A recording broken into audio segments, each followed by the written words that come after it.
If you're at this point where it feels like you have enough energy to work or train, but not really both, I wouldn't stop training. I'd change the dosage, because that program that worked when you had plenty of energy might be completely wrong for the amount of capacity that you have right now. And for most people in this situation, I change three things, starting with how often you train, looking at your frequency, how much you do when you're there, the volume, and how much you push in each set, the intensity. And the goal temporarily is not to squeeze every possible bit of progress out of your training, but it's to keep as much of your strength and muscle as possible, without the gym taking energy away from the rest of your life. And that's a very different way of programming. And that the mistake I see people make is trying to preserve their old program because that's what they think proper training looks like. And maybe you're training 5 times a week, you're doing 3 or 4 sets of most exercises, and you're taking those exercises very close to failure, trying to beat old PRs and trying to hit new records. And 6 months ago, that might have been completely manageable, but now work is taking more out of you. You're already tired when you wake up in the morning, and you're going through the workday with very little left in the gas tank. So you have two options. You keep demanding the same amount from your body and wonder why training keeps flattening you, or you can make the program match the capacity you actually have right now. So starting with the first thing I spoke about, frequency.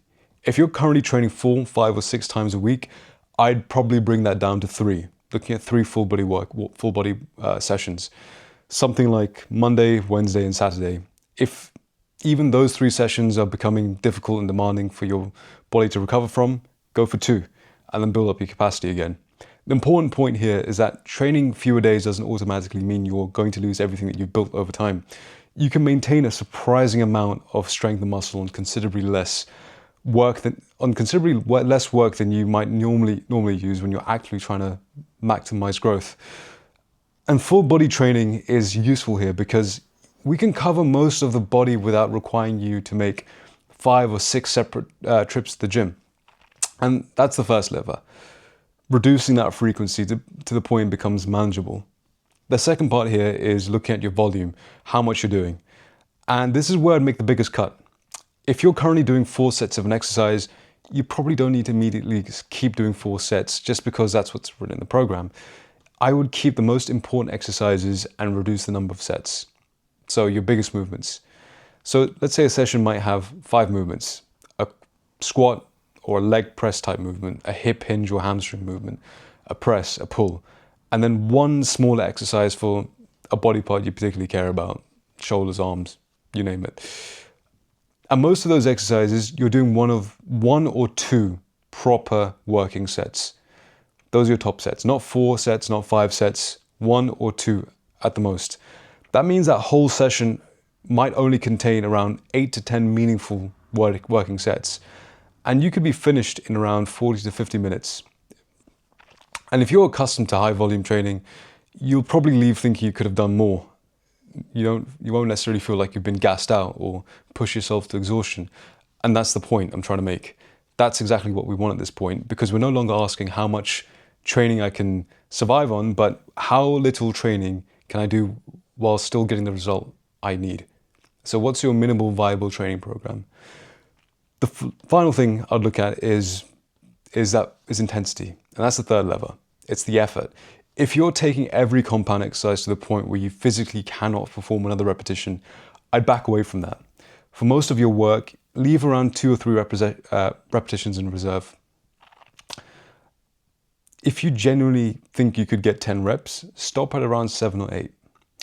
This doesn't mean the sets should be easy. That's not what I'm advocating for, but they should be challenging enough. But you don't need every set to become something that you're aiming for to get to failure. And the closer that you repeatedly train to failure, the more fatigue you're creating for a relatively small additional benefit, given also the context that you're under-recovered and life is very hectic at the moment. And when you've already got plenty of energy and recovery, you might choose to spend that fatigue, but right now you probably shouldn't. So that's a very basic structure. 3 days, low volume, hard but controlled sets. And there's one more thing that I think is psychologically really important. And it's stop judging every workout by whether you progressed. Stop judging every workout by looking at last week's and seeing if you've increased the weight, whether you've hit a new PR. Normally you might think, well, last week I got 80 kilos for 8 reps. This week I need 9, or I need to add weight. During a period like this, if you get 80 kilos for 8, again, that's fine. Maintaining your performance while you're doing substantially less training can actually be a very good outcome. And you don't need to set a personal best every time you walk into the gym. The purpose of this phase is to keep your strength and physique while freeing up your recovery. So progress is allowed, it's fine if you do, but it's not a mandatory requirement, right? Now, if you want a program you can literally use tomorrow, here's the default I'd start with.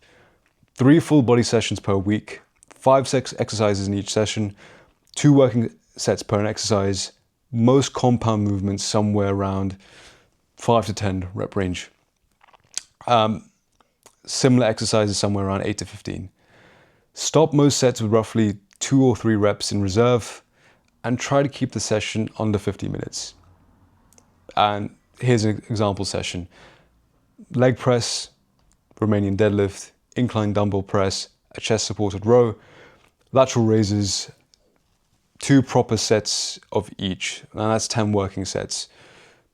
That's your entire workout. The next session you might change these exercises slightly for a bit of variation. The idea here, it just needs to become recoverable for you. And then I'd use your first major exercise as a basic readiness check. Don't decide whether you can train purely on whether you feel enthusiastic about going to the gym. Start warming up, see what your body actually gives you. If your normal warm-up weights feel normal and your coordination's fine, and the working weight for your exercise performs roughly as expected, that's a green day, that's good. You can progress, do the session as planned.